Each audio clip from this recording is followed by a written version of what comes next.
Hello and welcome to another episode of Nerd Paints. So today we're going to paint one of the breeders from the game Nemesis.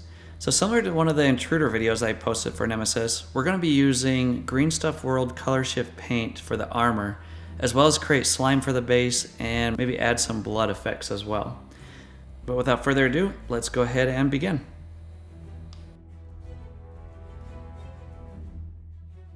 First, what we're going to do is we're going to prime it with a black primer. And then once it's primed with a black primer and completely dry, then I'm going to take some Incubi Darkness and I'm going to add this to my wet palette. And then next to that, I'm going to take P3 Traitor Green and I'm going to add this to my wet palette next to that. I want to create a shade kind of between the two of these. Just kind of a dark bluish green tone. I'm also going to add some Abaddon Black to my wet palette. I want to darken this up a bit. I'm going to add this to my wet palette as well. I'm creating a few different shades here. A dark with the black, I mean pretty much black all the way up through just the pure Traitor Green. I'm going to work with these different shades. I'm going to start with a dark bluish black color. I want to thin this out a little bit, so if you need to add a little bit of water, but I'm going to start by painting all of the skin. I'm going to avoid all of the armor, all of the exoskeleton, and just get the skin with this. So I'll paint his arms, his forearms, avoiding the armor that's going across his forearm. His neck, his legs, his arms, his lower back.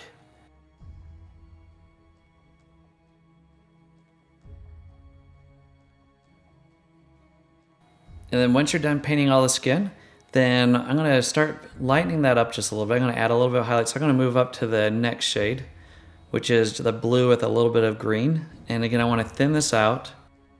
I'm going to start going over the highlights. I'd probably say about 70% of his skin I'm going to paint with this. Just avoiding all the darker recessed areas. My paint is fairly thin, so it'll still retain a lot of the darker shade. I'll go over the tops of his forearm, his hands with this as well. Again, I'm just avoiding the more recessed areas, the darker areas.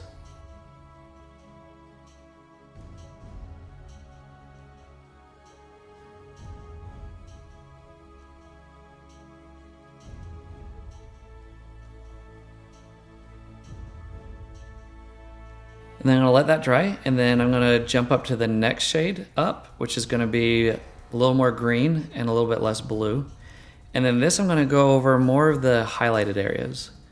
So I'm not going to cover very much with this, just over where the light might hit. So the tops of his arms, tops of his forearms, his hands, maybe a little bit in his neck as well, but on his shoulders, just the more highlighted areas.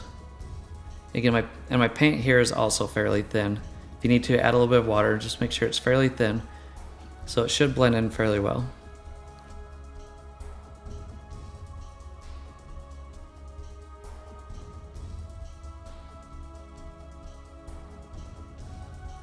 Then next I'm going to take just the pure green and go over just some smaller highlighted areas. Maybe a teeny bit on his shoulder, tops of his arm. Not very much, just some of the more highlighted areas.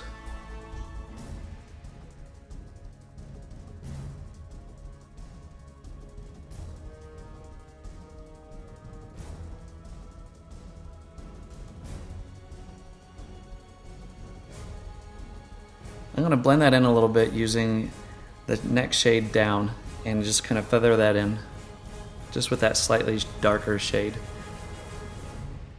And then I'm going to let that completely dry, and then for the next step, I'm going to take Flayed One Flesh.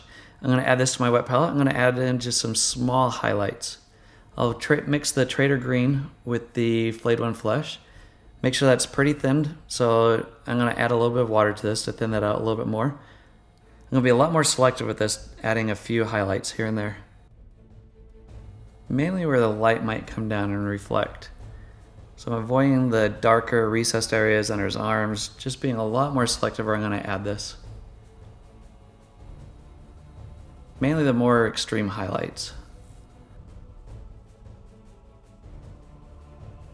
Okay, and then I'm gonna let that dry, and then I'm gonna add a little bit of Seraphim Sepia into the skin. I'm just going straight from the pot, and then adding a little bit of brown into his skin.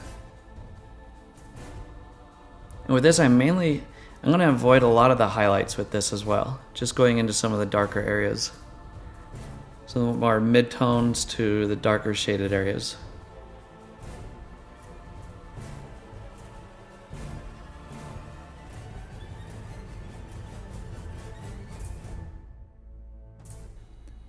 I'm gonna let that completely dry, and then I'm gonna take some Drakenhof Nightshade. And again, I'm going straight from the pot, and I'm gonna add some of this into his skin as well. Especially in the darker areas. And again, I'm avoiding a lot of the more highlighted areas that we painted.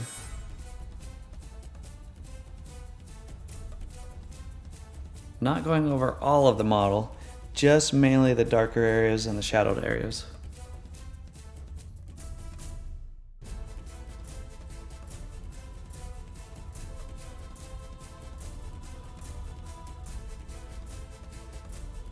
Alright, again, let that completely dry, and then for my next step, I'm going to take Druchii Violet and just add a little bit of purple into his skin, not very much. I just want to add a little bit of purple into some of the more recessed areas.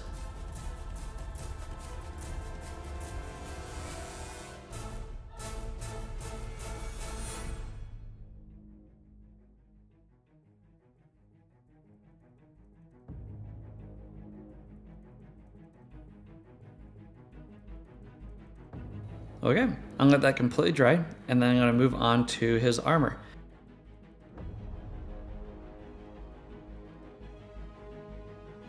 And first I'm gonna take Glossy Black. I'm using Vallejo Glossy Black. I'm gonna paint all of his exoskeleton, all of his armor with this. I'm not adding this to a wet palette. I'm just gonna add this into a little plastic tub here. But I'm gonna add a little bit of water to this though. I don't want it to be too thick. I'm gonna go over all of his armor with the gloss black. I'm also going to paint all of his claws on his hands and his feet as well with this.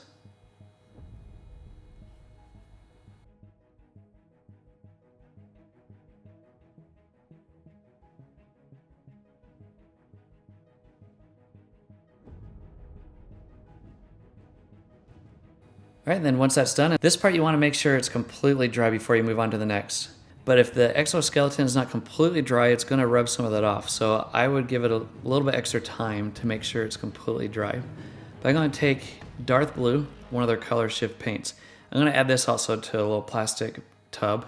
I'm not going to add this to a wet palette. It's already fairly thin. And I'm going to add a little bit to my brush. Now this you want to add on in thin layers. I'm going to get a little bit off my brush because you don't want it to pool up. And I'm just going to go over all of his armor with this. Again, using just thin layers. With the color shift paint, you just keep adding layer upon layer, letting it dry in between until you get the shade that you want. And this is pretty cool because I like the different colors and tones that you get when the light reflects off of it. And using this color shift paint, you don't really add highlights to the edges with this.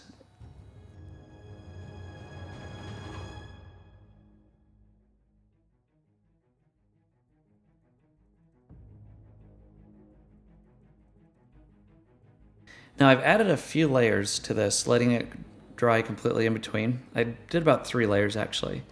And now for the next layer, I'm going to take Celestial Azure by Green Stuff World. It's another color shift paint.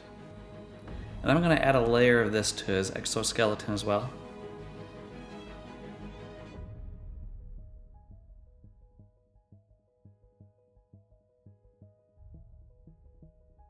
Just as before, let that completely dry. And then next, I'm going to take another color from Green Stuff World. I'm going to take Tropical Green. And I'm going to apply this more selectively, mainly to the tips of the armor on his arms and maybe into some of the recesses in his armor on his back. Just to add a little bit of green to his armor. I'm also going to add it to the center part of his chest armor here. Now in the center part, I want it to be a little more bright in the middle, so I'll let it dry and maybe add just a little bit more to the middle. And with this, it really depends on the look that you want. Just keep in mind, add thin layers and let it dry in between each layer. So on the tips of the armor on his arm, I might add a second layer of this.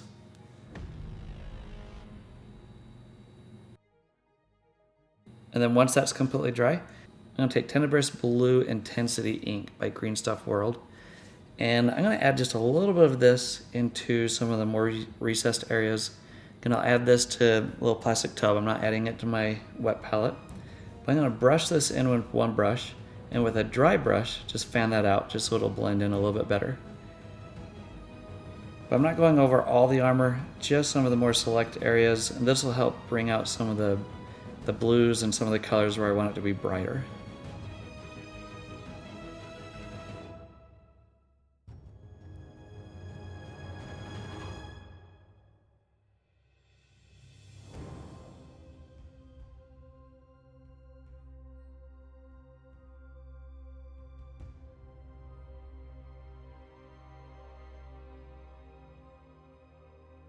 And then once that's completely dry, then I'm going to apply a little bit more Darth Blue into his armor.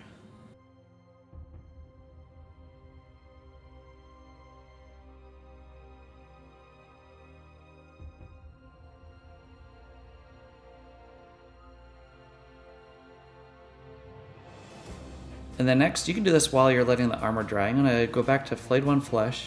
If you need to, add a little bit more to your wet palette. And then make sure it's fairly thinned out. And I'm going to add just a few more highlights into his skin.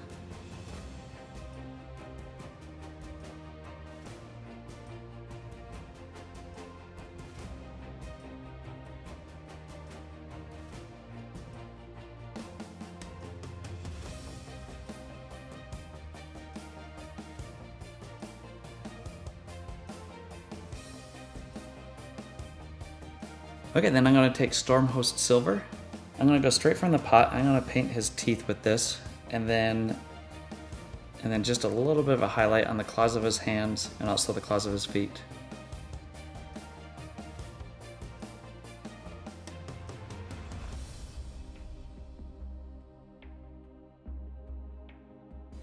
Also going to highlight just the tips of these spikes that are coming out of his legs using the Stormhost Silver.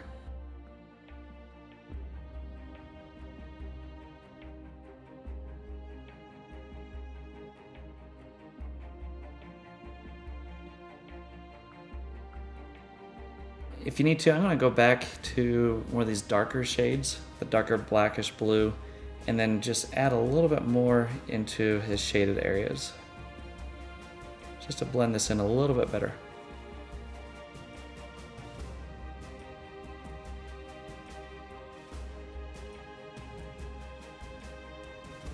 Now I'm going to go ahead and move on to the base, so let that completely dry.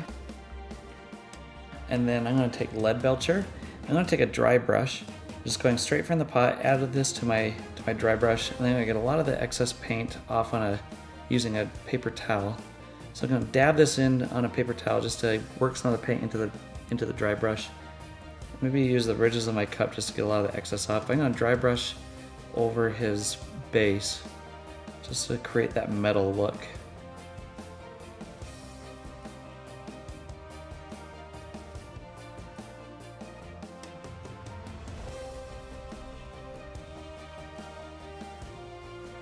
Then when I add some rust, so I'm going to take Typhus Corrosion, and then wherever you want rust, you want to dab this onto his base. I'm just using my dry brush, just dabbing it in there. And then once that's completely dry, I'm going to take Ryza Rust. I'm going to dry brush over the Typhus Corrosion. Again, get a lot of the excess paint off. Dry brush over the center area here, and just go over wherever I put the Typhus Corrosion. I'm going to dry brush using the Ryza Rust.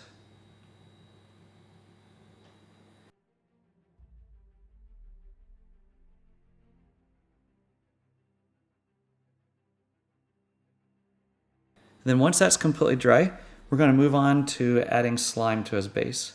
So first, I'm going to take Loren Forest. I'm going to add this to my wet palette. And then next to that, I'm going to take Moot Green and add that to my wet palette as well. And then Flash Gitz Yellow. I'll add that next to the Moot Green. Once I have these 3 colors on my wet palette, I'm going to mix the 2 greens in equal amount, and then I'm going to dab this on wherever I want slime to be. This is going to be the base coat.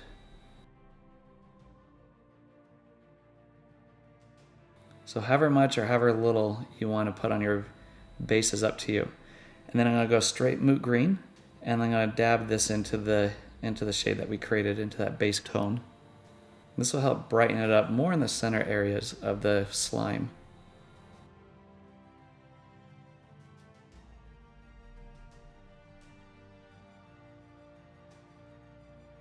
And while that's still wet, I'm going to take Flash Gitz Yellow.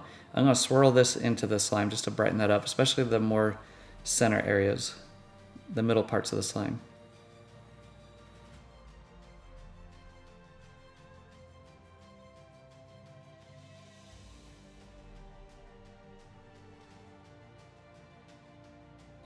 I'm going to add some of this also into the palms of his hands and also into his mouth.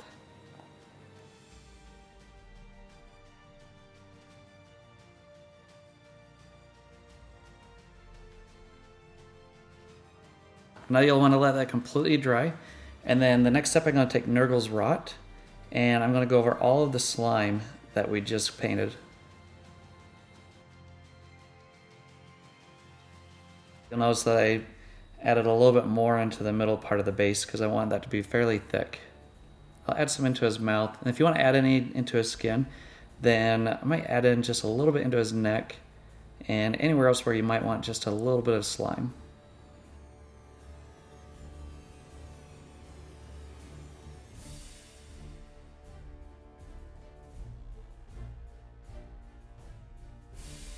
Then I'm going to give it a little bit of time for that Nurgle's Rot to completely dry. And then once it is dry, then I'm going to take Blood for the Blood God. I'm going to dab this in using a dry brush into the base and onto where the slime is. So the middle area, I'm going to add a little bit more blood and then let it thin out as I get towards the edge. As you notice, I'm just using my dry brush and just dabbing it in.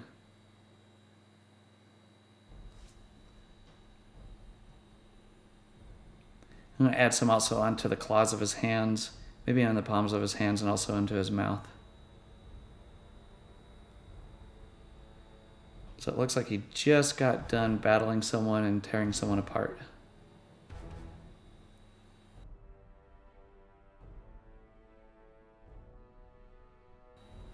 Maybe a little bit onto the claws of his feet as well. It's totally up to you, wherever you want to add a little bit of blood.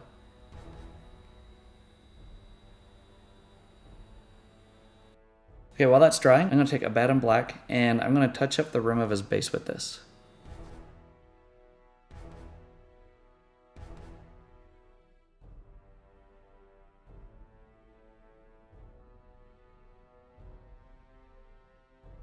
Okay, I think this looks pretty good. All right, so for the next step, let that completely dry. Do any additional touch-ups, highlights, anything that you need to do, because for the next step, I'm going to seal it with a lacquer. And then once that lacquer is completely dry, then you'll notice that the paint on the armor is a little bit dull. And so it's up to you if you want to keep it like that, or if you want to make it look a little bit more wet, a little more reflective, then you're going to need to take Ardcoat. And then you're going to go over all of the blood, the slime, and then the armor if you want to apply it to the armor. And then maybe a little bit to the skin, just to give him kind of a wet look. But at this point, it's completely up to you if you want it to be a more dull finish on the armor, but I'm going to apply it on all of his armor. I want it to be all reflective and kind of a wet look. That'll also make the color shift paint really pop as well.